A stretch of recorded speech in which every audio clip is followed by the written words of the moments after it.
Happy Sabbath to everyone. Today I want to do a subject that is really going to be connected to some extent to what I did last week.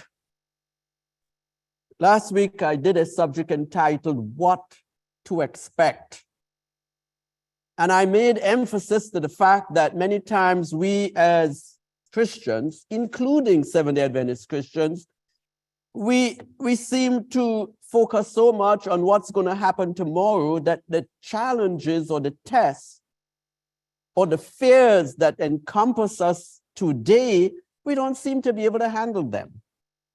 And we need to learn to handle the things that the Lord allows to come our way now before the big test comes. And when I say have to learn how to handle it, I mean we have to pass these tests. We can't keep pushing forward our need for perfection way down the road because we want to continue to dabble in sin today. We have to gain the ascendancy over ourselves, over our carnal hearts, over the flesh, over the devil, over the world. We've got to gain the ascendancy now because you don't know if you're going to be waking up tomorrow morning. If we should pass away tonight, if we should pass away in an hour, in a minute from now, are we ready? So the experience we have to have ahead of time, God has us still in the land of the living so that we can gain the blessing of having Him fully in control of our lives at every minute of every hour of every day, so that we will be ready for anything. So I want to delve a little more into the subject, but I've entitled it today, Prepare in Advance. Prepare in Advance. Let's open our Bibles to the book of Revelation, chapter 19. Revelation 19 and verse 7. Revelation 19:7.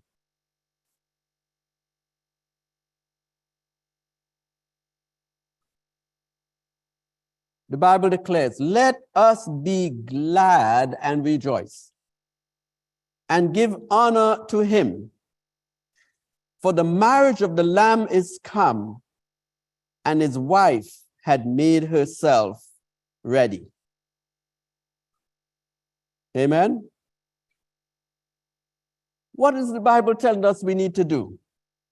We need to be glad and we need to rejoice. You know, when you think of a wedding is a wonderful experience in terms of a marriage. When such takes place, people are not coming sobbing and crying and bawling their heads off. They're coming joyful, they're happy, they're rejoicing because a major step is about to take place. A new family is to be established on the planet Earth. And as a result, everybody's happy for it, especially the bride and the groom. They are more than happy. They are shining, especially when you think in terms of the fact that these are two people that may have been in contact with each other. They have been making plans together. They have been discovering each other in terms of learning the differences and being able to make whatever adjustments are necessary for the relationship that they are developing to work on a permanent basis. But there is an emotional side of marriage, which is the fact that these are two people who are in love with each other. And as a result, the thought of being able to live together for the rest of their lives, who won't be happy? Because if right now they're happy just being able to communicate from time to time, being able to go different places, do different things together, being able to have each other as a support mechanism, and then to think that we're going to have that kind of experience for the rest of our lives together?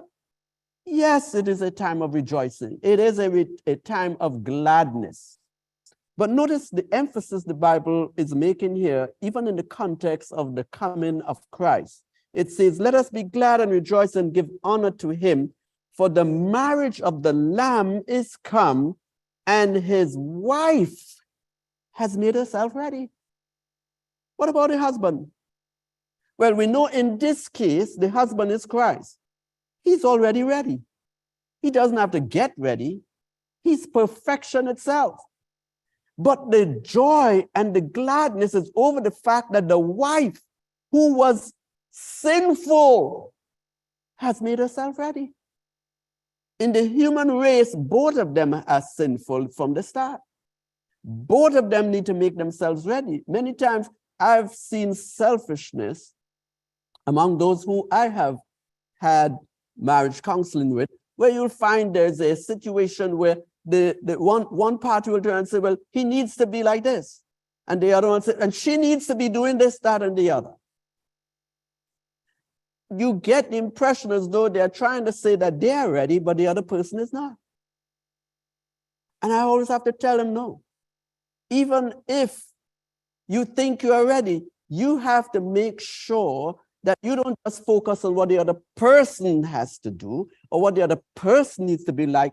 Are you making yourself perfect for them? Because you have all these things you want them to be, and you are telling them that, oh, you won't be happy unless they change. Are you changing? Are you making yourself perfect for them as much as you are seeking that they be perfect for you? Jesus is already ready, but he is actually involved in helping his bride to get ready. And the reason why he can join in the rejoicing and the gladness is because the scripture said his wife had made herself ready. That's talking about us. That's talking about his children. The wife here is representing the believers. You know how much work the Lord has been doing to try and get a perfect wife? 6,000 years. He has been toiling to get his believers ready to be his wife, ready to be in the final marriage reception experience.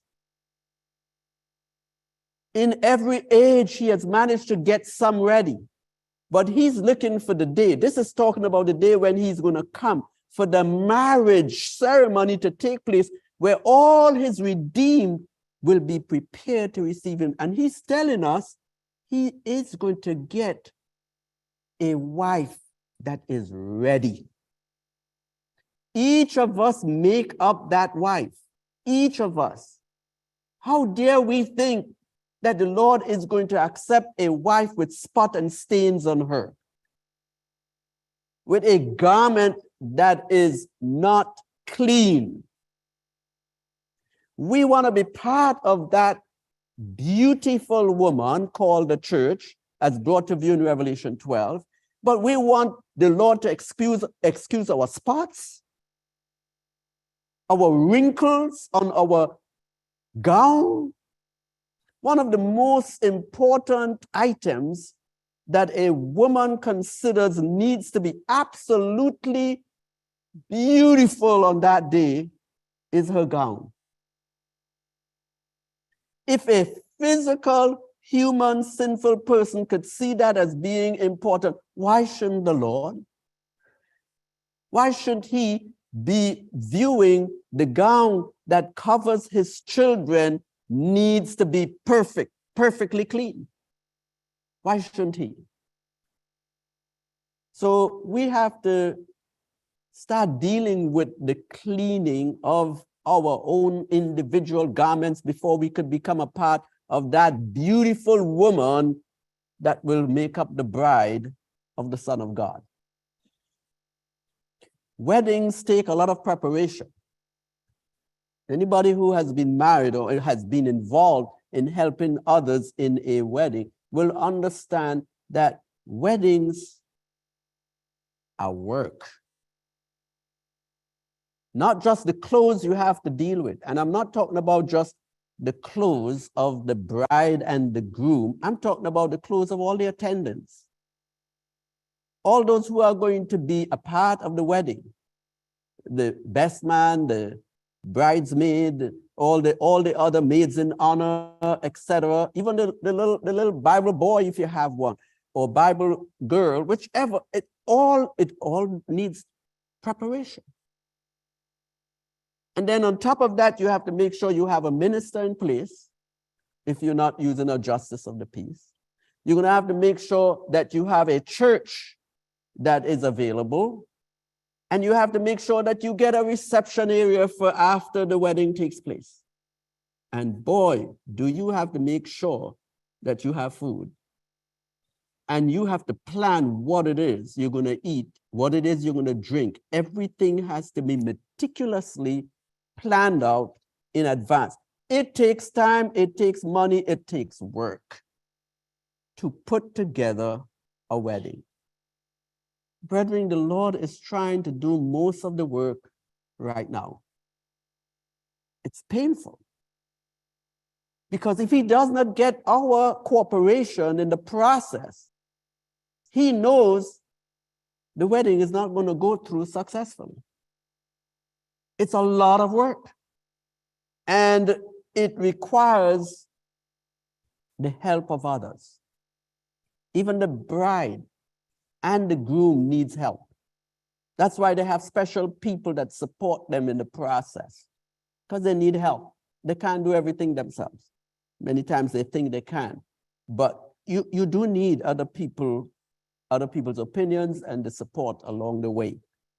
So it is an essential thing for us to understand when the Lord uses a wedding to represent the relationship between him and his church, that he's sending us a message, that we will understand that prior to the wedding, work is involved. We are ever involved in getting ourselves ready for the most important wedding of our lives, which is our union with Christ when he comes. Are we getting ready? It's a daily thing. You ask any bride and groom, it's on their minds all the time when from the time a date is set. Well, now everything goes into full motion, because now they're trying to get everything in time for the occasion. We are told we are living in the end time. And that means we are on the verge of this marriage ceremony between God's church and himself taking place. So he is speeding up the process of allowing different things to come our way, trials and tests, to be able to cause us to have to seek him to mold and shape our life, to get rid of those spots and stains in our character. Don't think you are going to be a part of this wedding if you still have spots, stains, wrinkles on your garment. Not going to happen. Let's go to Matthew chapter 10. Matthew chapter 10, and look at verse 34. We read this last week, and I want to expand a little bit on it because I think that we need to really get it. Matthew 10:34. Jesus declares, "Think not that I am come to send peace on earth. I came not to send peace, but a sword."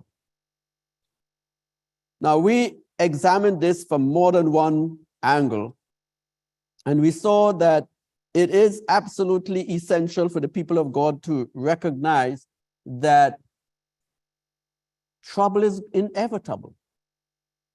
It is inevitable. We are to expect trouble in our lives because Jesus said he didn't come to bring peace. But when we see the sword, when we see the trials, when we see the hardships, when we see the trouble coming our way, we act as though this is not to be expected. And we deal with it like people who do not believe they should be treated that way. That we should have things coming to us. We make every possible remark that proves that this is not something we believe should happen, or this is not something we want.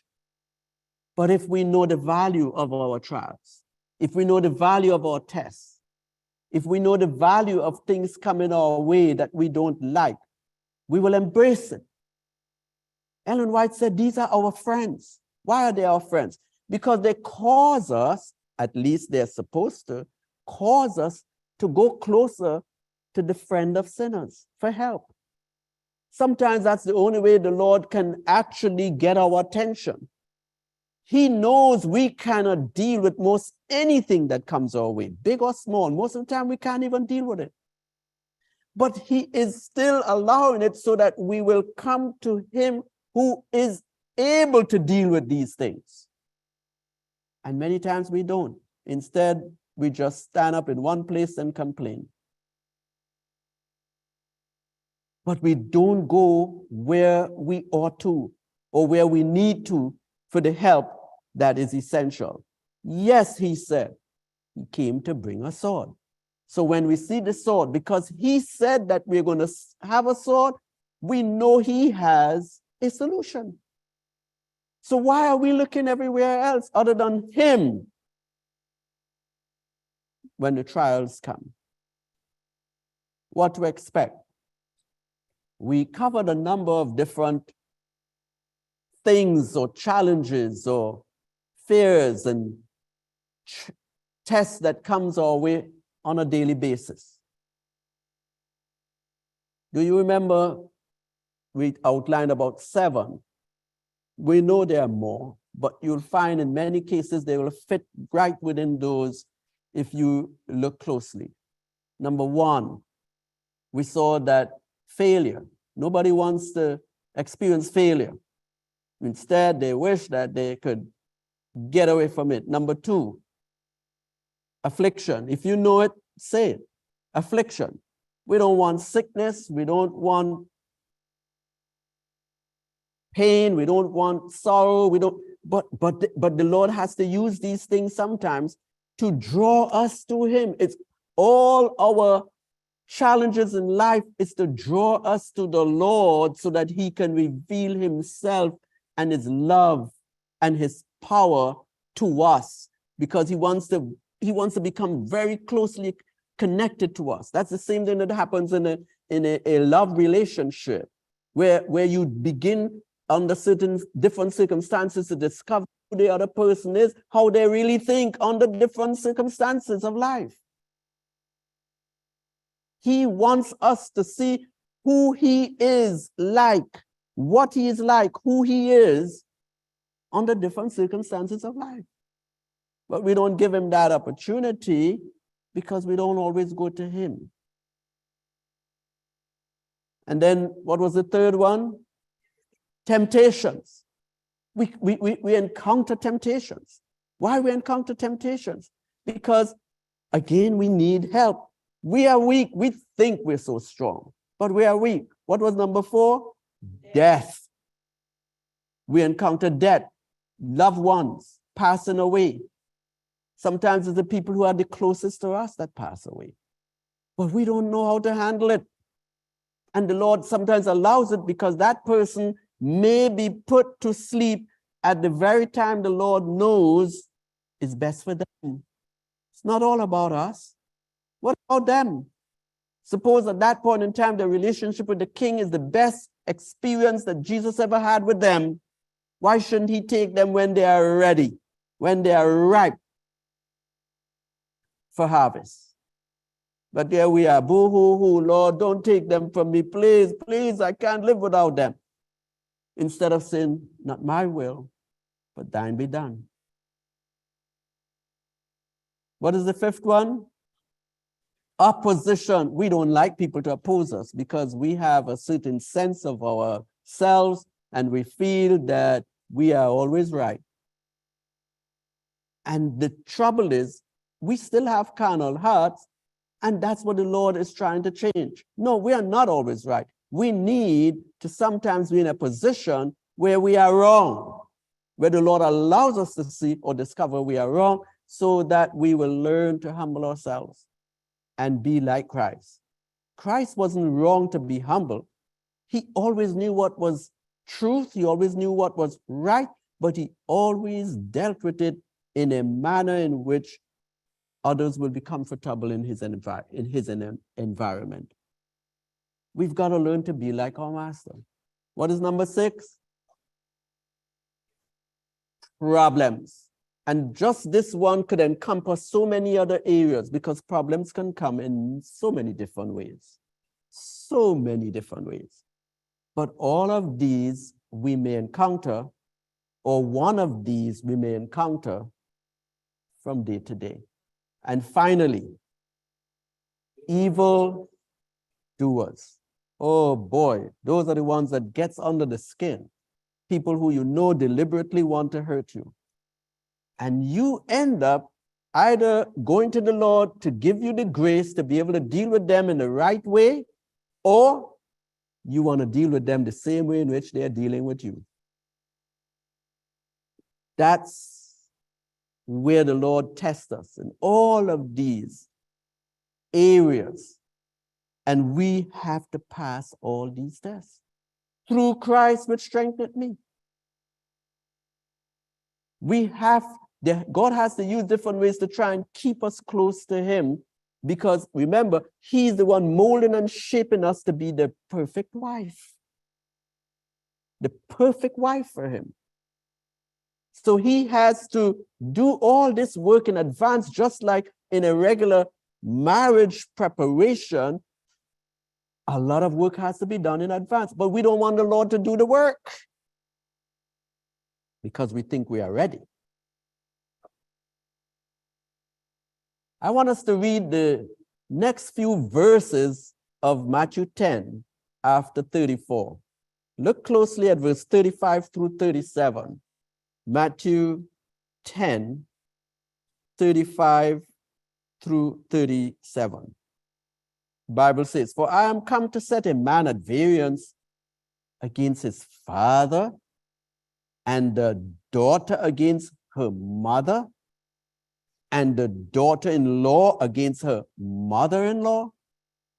And a man's foes shall be they of his own what? Household. He that loveth father or mother." But let me come back to that. Let's deal with these few verses we looked at here, 35 and 36. Do you see where Jesus says the emphasis of our trouble is going to come from? Family. Now, this is both your physical family and your spiritual family. And we know that is a fact because that's where Jesus got most of his problems. Not just his physical family, his brothers and sisters, but also from his spiritual family, the Jews. Most of his tests, but he passed them. Why? Because he kept leaning on his Father for help. For every test, he learned to depend on his Father for grace to respond to it in the right way. We have to do like the Master. He's our example. We've got to go to him now for grace to help us to respond to every test in the right way. But it's going to come mainly from those of our household. And when it happens, how do we handle it? I've heard people make remarks like, you know,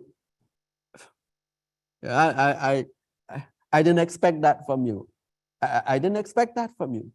My own brethren doing me this? Yes, Jesus said so. Jesus said so. So why should we be surprised? Why did he tell us? Not for us to run away from the situation, but instead for us to begin to do what? Learn to lean on him so we'll know how to deal with it properly. Because when he says, let your light so shine, now is your opportunity to shine and help to change people into the likeness of Christ. Right in your own household. Can you show the example that you believe others are not showing you? Can you do the opposite to what you see others are doing so that they can learn how to do it right, instead of, oh, they don't do this, or I can't believe that you who have been in the faith for so long to be doing and saying what you are doing and saying. No, brethren. Jesus said the real challenge will come from those of our own household. We just have to learn how to lean on him so that we will be empowered to be able to deal with whatever comes our way. Amen. Now look at verse 37. He that loveth father and mother more than me is not worthy of me. And he that loveth son or daughter more than me is not worthy of me. Jesus uses the closest thing to our hearts to test us. The people who are the closest to us, to test us. Do we fail most of the time?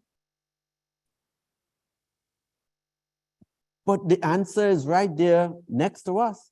Christ makes himself available. He makes his spirit available. The spirit of love, the spirit of joy, the spirit of patience. He makes all of that available to us. Why are we impatient?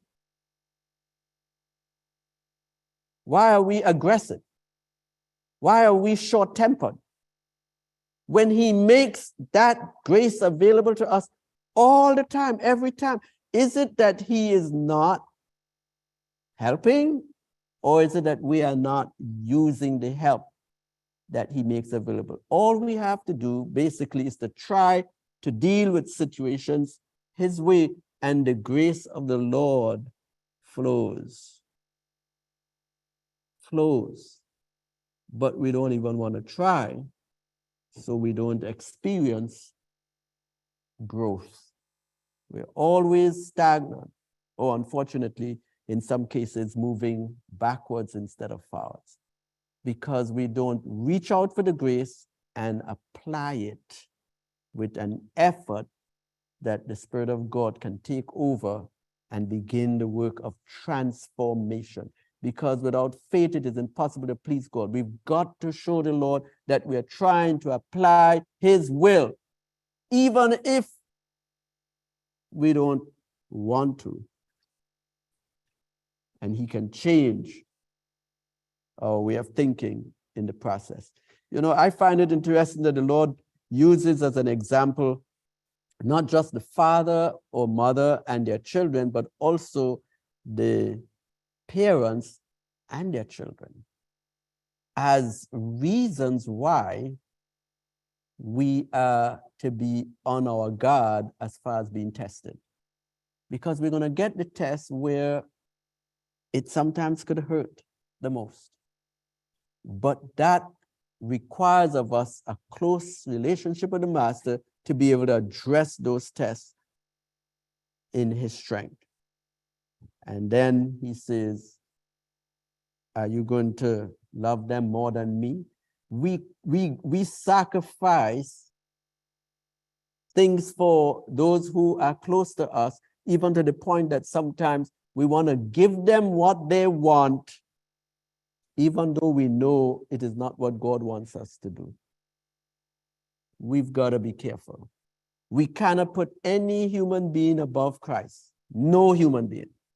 From the time we turn around and we give in to evil because it will make the other person happy, we are basically saying we love that person more than we love the Lord. And the Lord Jesus tests us even in those areas. We are to prayerfully prepare, because we have some bigger tests coming up for us. If we cannot pass these daily challenges in our lives and conquer them, I mean conquer them, we're not going to be able to face what is coming up tomorrow.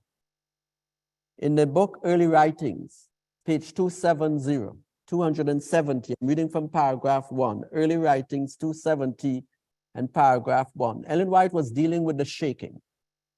And I want you to hear what she saw the saints will experience. And I believe we are going to experience this in the near future. 270 and paragraph 1. As the praying ones continued their earnest cries, at times a ray of light from Jesus came to them to encourage their hearts and light up their countenances. Some I saw did not participate in this work of agonizing and pleading. They seemed indifferent and careless.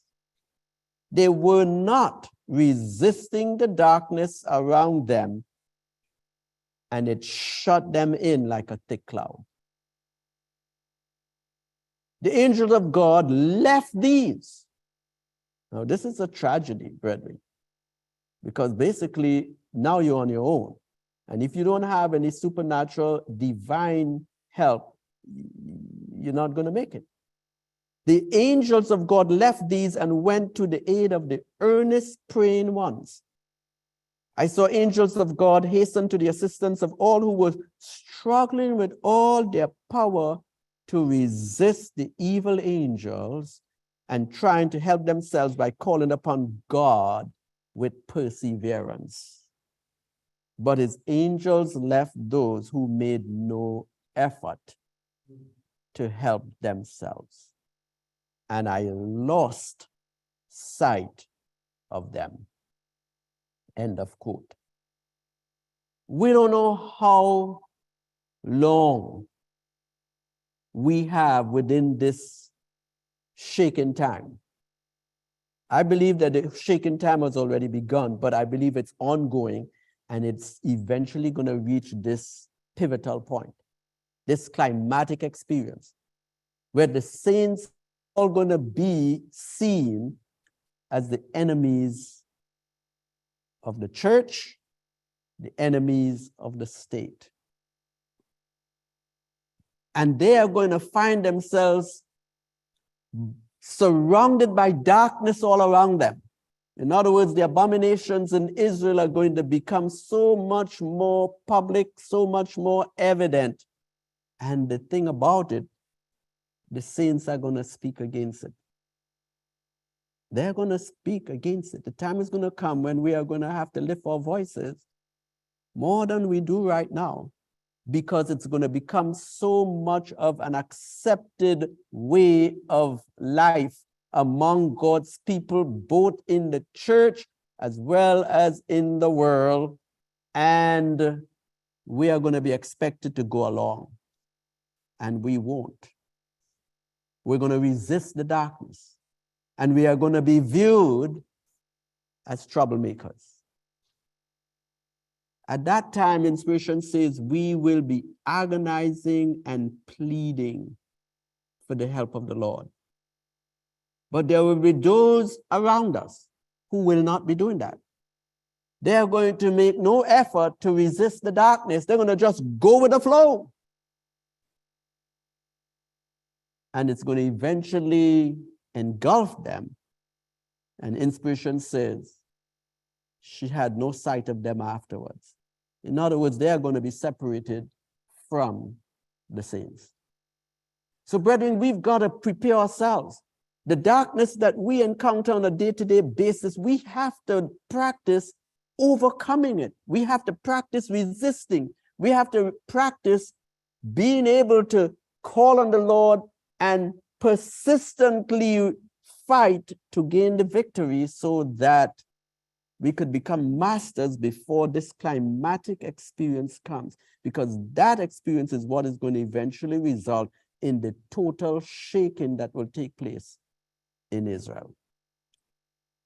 And God is just trying to get us ready for it. So it's an ongoing shaking, but it's going to reach a climatic stage where eventually all the tears will be shaken out.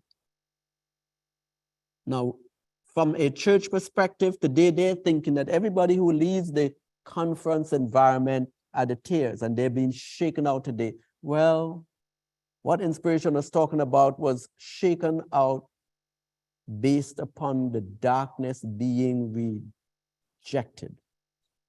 Those who reject the darkness are the ones who are seeking the Lord earnestly, and they're the ones that will eventually hold fast and remain as God's true church, while the tares will be shaken out. So we've got to get it clear in our minds that we are being tested in little things now so that we can learn to trust in the Lord and gain the victory over all sin, so that when the real test or the final shaking comes, first and foremost, we'll be able to make it. And I'll tell you this, if you read this in its context, where Ellen White gives you the sequence of events, this precedes even the time when the Sunday law becomes legislated. Because this is what is going to prepare us to be able to have the assurance that the Lord will secure us when the Sunday law is passed. So how far ahead of us this is, I don't know. All I know is this. I know that we have to pass our daily test now so that we can become so close to Christ, that he becomes so close to us, that we will have the assurance that we will not yield to the darkness, and we will have the light around us and within us on to victory all the way to the end. Matthew chapter 10. Let's go back to Matthew chapter 10. But this time we look at some verses before. Look at verse 16 through 20. Matthew 10, verses 16 through 20.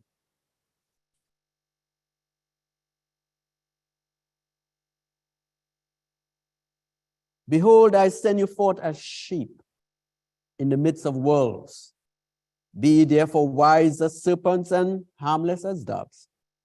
But beware of men, for they will deliver you up to the councils, and they will scourge you in their synagogues, and ye shall be brought before governors and kings for my sake, for a testimony against them and the Gentiles. Now, you know, we know that this has had an application in the past with the early Christians, but that's not the last application. We're going to experience these challenges too, where we are going to have to answer for our faith, brethren.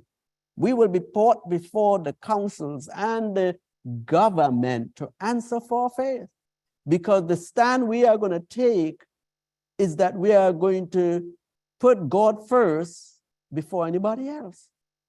And we're going to have to answer for this. Note verse 19. But when they deliver you up, take no thought how or what you shall speak, for it shall be given you in that same hour what ye shall speak. For it is not ye that speak, but the Spirit of your Father which speaketh in you. So the Lord gives us the assurance. If we gain the victory over sin, self, Satan, now, when the time comes and we are put in straight paths, the Spirit of God is going to give us what we need to say in the very moment we need it. We won't have to be rehearsing. You see, now we are not dealing with having to answer for faith when we are, if you want to say, confronted by our daily tests. Most of our daily tests, as we saw when we look at the list, involve certain matters that are more of a civil nature. Even like in the case of the GC lawsuit, that's all civil stuff. That's not even of a religious nature. They're basically trying to gain ownership of a name. But what we do know is, under those kind of circumstances, when you're dealing with civil matters, just like you have the difference between civil law and moral law, you have a difference between civil matters and spiritual or religious matters. When you're dealing with spiritual or religious matters, you don't have to worry. If you've prepared and you are ready and you know the Lord is fully in control of your life, the Spirit of God will speak through you. But when you're dealing with civil matters, you better get your facts right. Better get you have to go for a deposition, for example. I know, like in my case, I have about 14 to 18 different subjects that I'm going to be questioned on. You think I'm going in there without preparing? These are civil issues. You better get your facts straight in advance. But in the time appointed, the spiritual or religious challenges we have to face, don't worry about it. Be more concerned with ensuring that you have a relationship with the King in advance. He'll take care of us. That's the assurance he has given to us. But we need to make sure that we pass our daily test. We need to make sure that he is in control of our minds, our hearts completely, so that we can relax in him even while the pressure may be brought on us. It's not going to be pressure to us because he is our strength. But we've got to make that happen today. We have to work on ensuring that that is our experience tomorrow.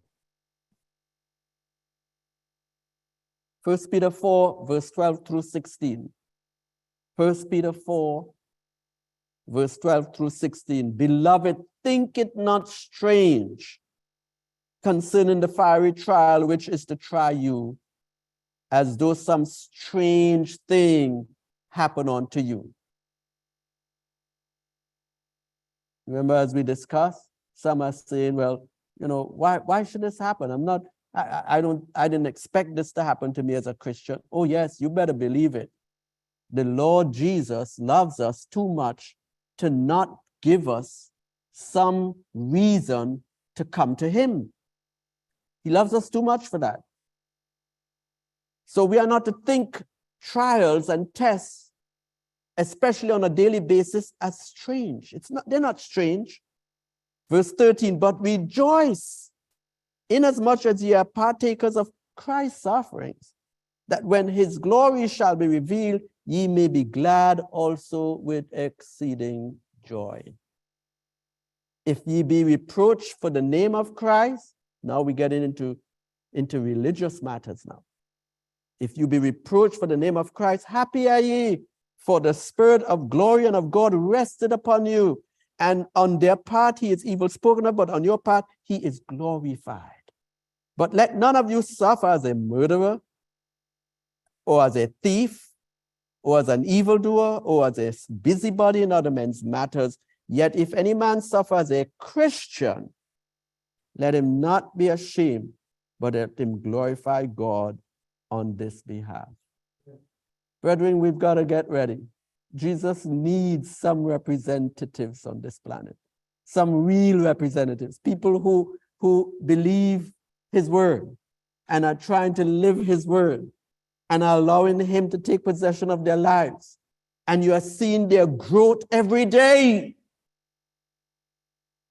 You're seeing them leaning on him and he being able to make his self manifest through his fruits in their lives. Daily changing us into his image and likeness. Why? Because we are using every single test, every single challenge as a reason to connect up with him.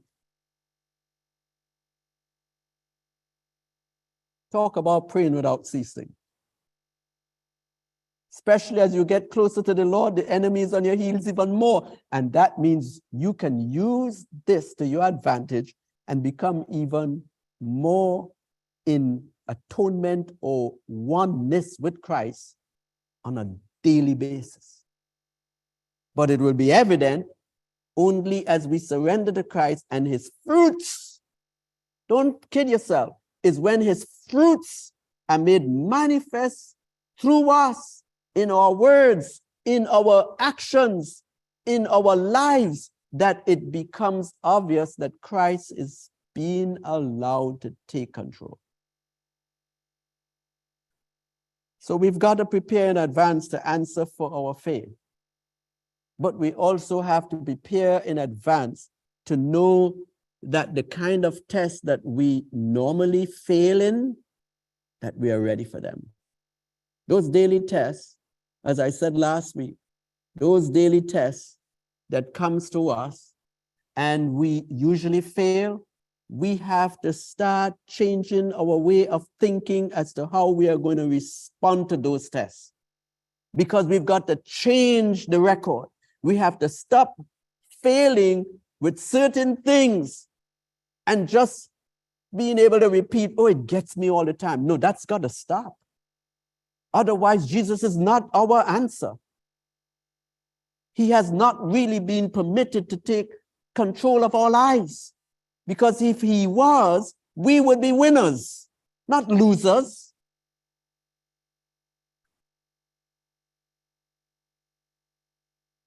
So we got to prepare in advance for those things that are daily beating us up, because Christ could give us the victory if we will allow him.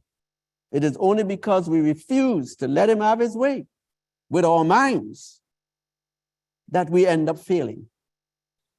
We choose what we want to choose instead of what we know he wants us to choose.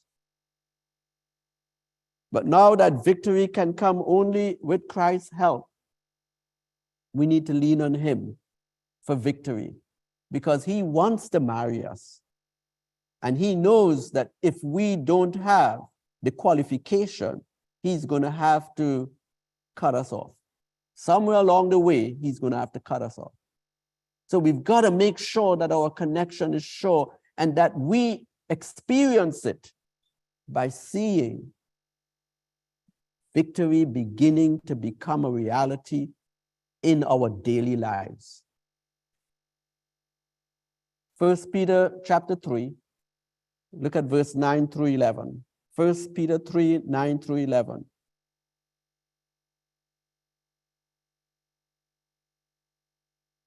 Note what the Bible says. Not rendering evil for evil, or railing for railing, but contrariwise blessing, knowing that ye are thereunto called. That's what we are called to be. The opposite of the carnal nature.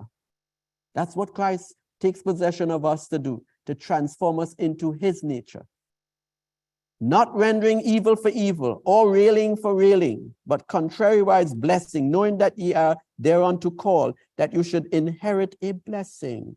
For he that will love life and see good days, let him refrain his tongue from evil, and his lips that they speak no guile. Let him eschew evil and do good, let him seek peace and ensue it. That's what we need every day. Victory. Every day. If you and I can gain victory over our tongues, it means something is happening in our heads or hearts. Something is changing. We are learning to die to the carnal self that we are. And Christ is beginning to take the ascendancy. Instead of railing for rail, person rails on you, you got to rail back on them. The Bible says no. That's not what we are called to be.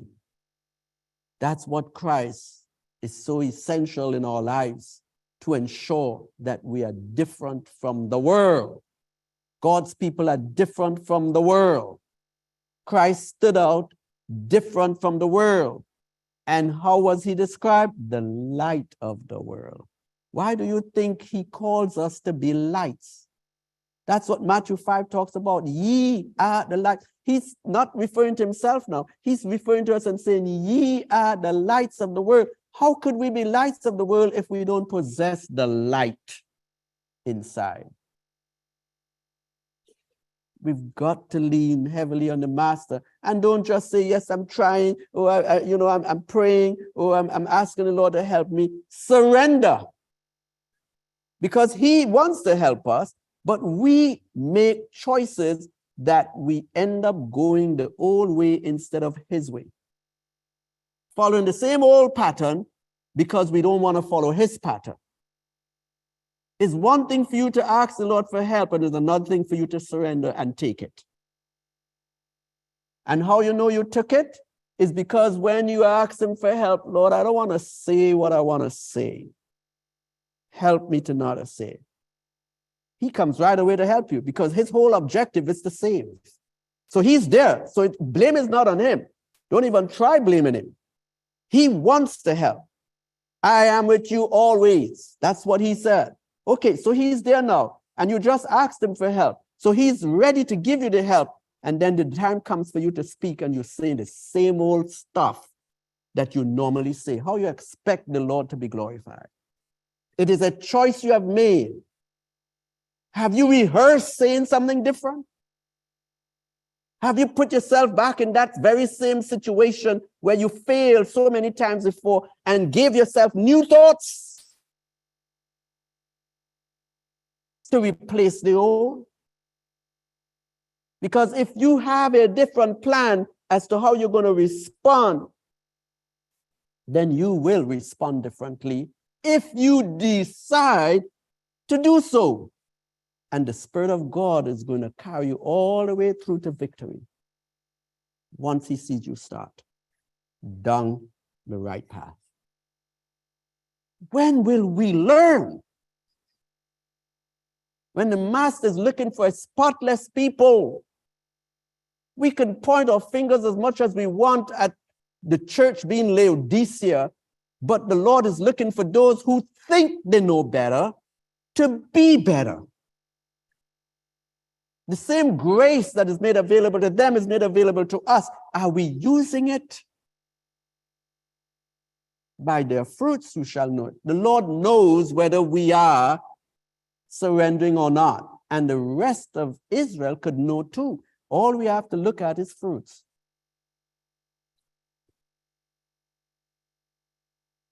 Look at verse 15. Same 1 Peter 3, but this time verse 15. Look what it says.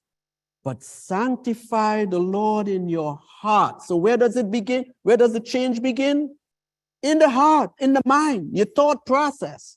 But sanctify the Lord in your hearts and be ready always to give an answer to every man that asketh you a reason of the hope that is in you with meekness and fear. How could we give a different answer if our own hearts are not surrendered? We are given every day of the week an opportunity to start changing our thoughts, cooperating with the Master.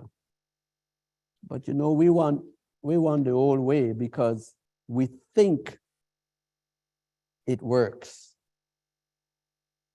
But it won't work to our salvation.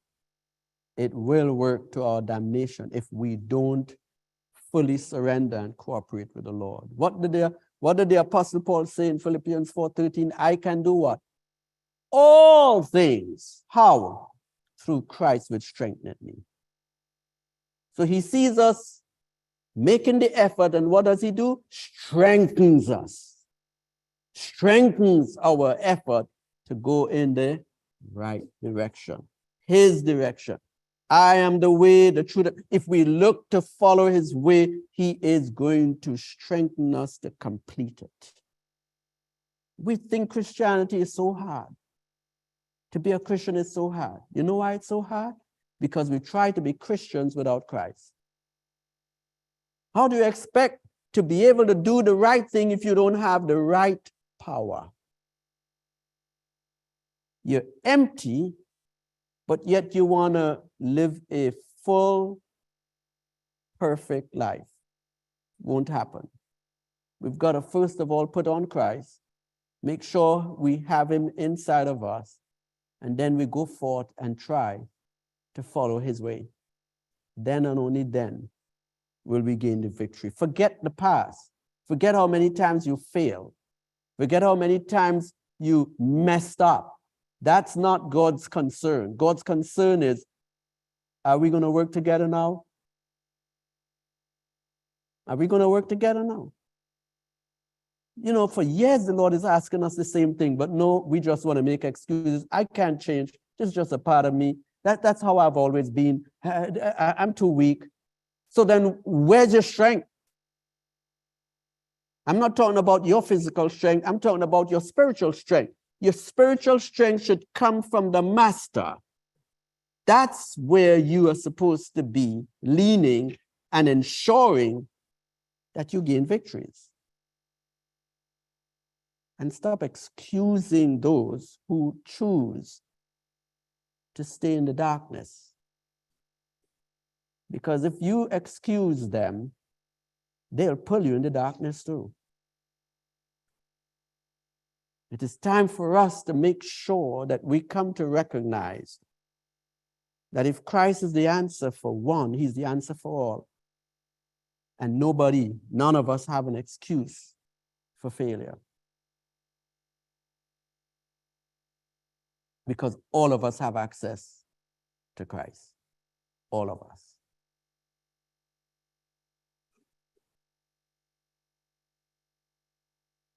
I want to wrap with this. Let's go to Genesis chapter 2 and look at verse 24. Genesis 2 and 24.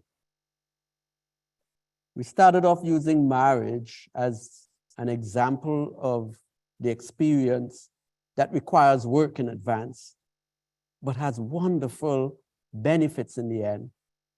And I want to end with it.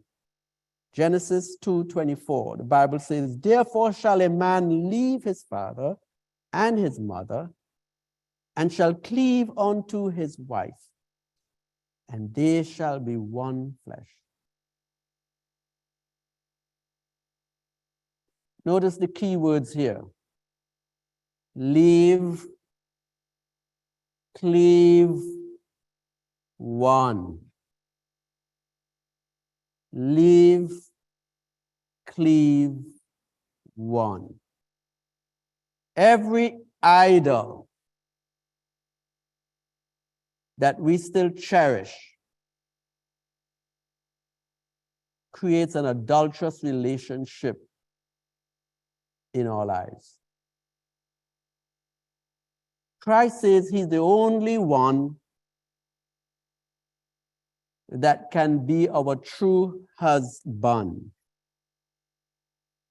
Anything else we place above him, we are saying that's our wife.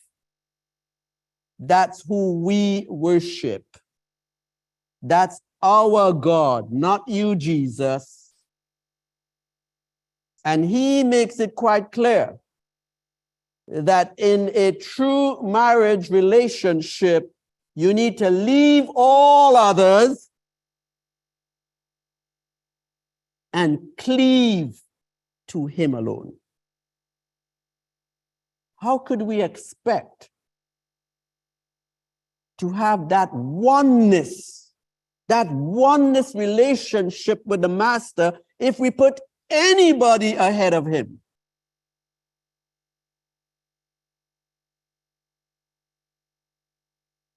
He's supposed to be more important to us than even our spouses.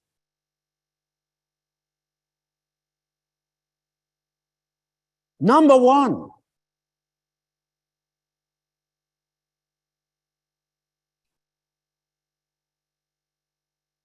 Even above those fiancés that will say to their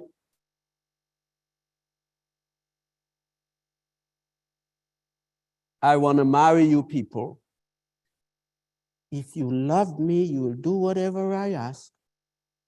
And evil is in their mind. You've got to put Jesus first.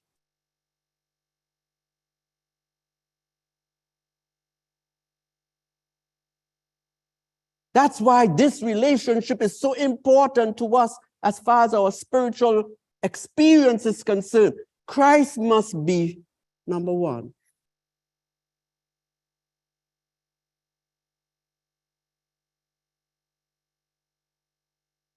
Leave and cleave. In other words, you let go of every other and you make sure you connect up to the Master. cleave. You know what is to cleave to something? You can't disattach yourself from them. That's how close we have to become to the Master. He has to be number one all the time. And if your significant one makes him number one as well, then you will be together.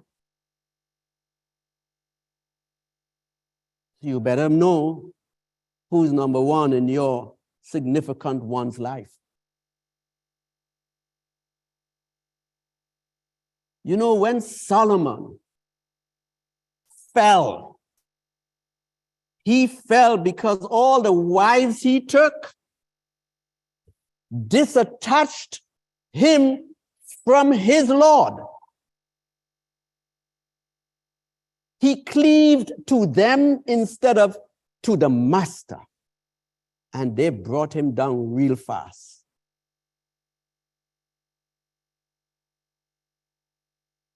He should have seen that they were not truly God's choice for him when he saw they were pulling him away from the Lord's way. But he closed his eye. We close our eyes because we want our way. But Jesus makes all his power available to us every day.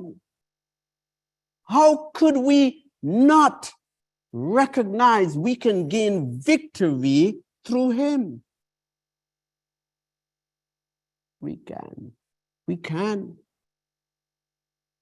His grace, he said, is sufficient for us. So we really have no excuse for falling.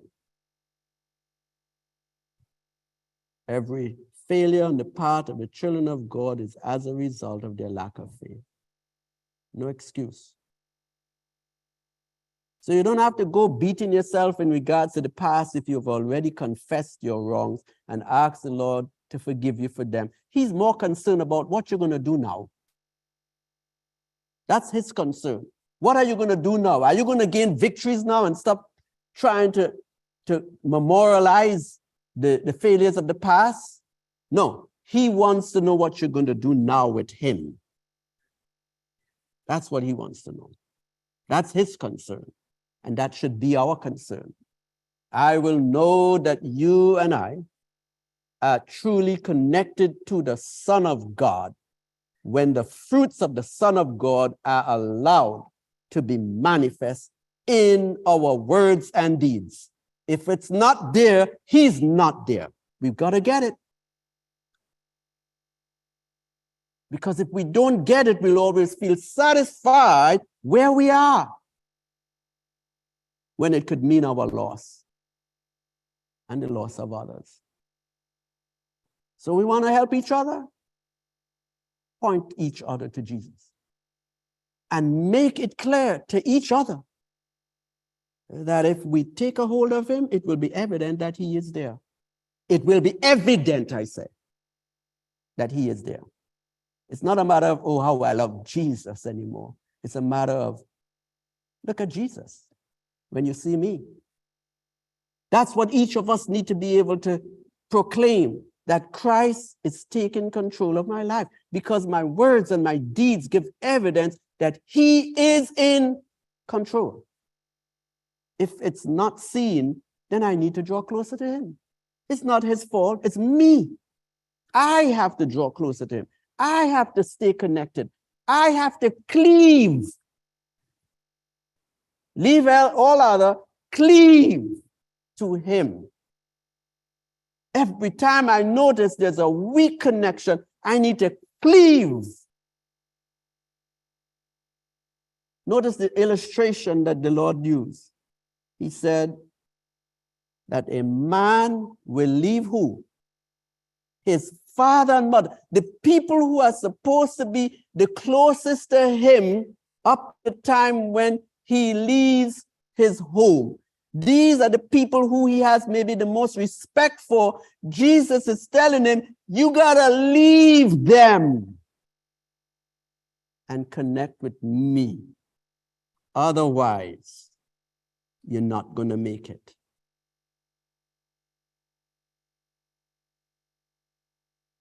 Solomon is a good lesson for us. He did the opposite of what he should have done to show us what happens when we do the opposite of what we should do. In closing, brethren,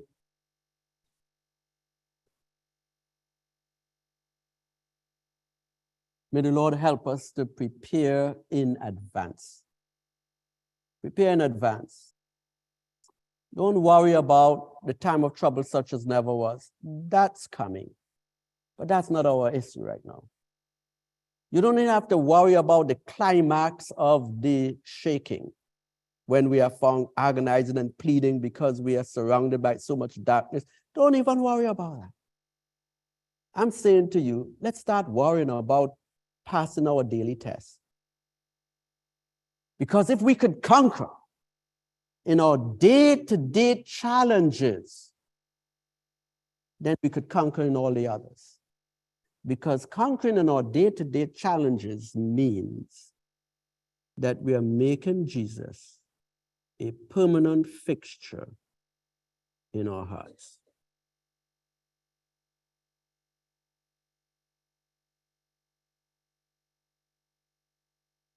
Then we'll be ready for the daily tests and the coming crisis. May God help us.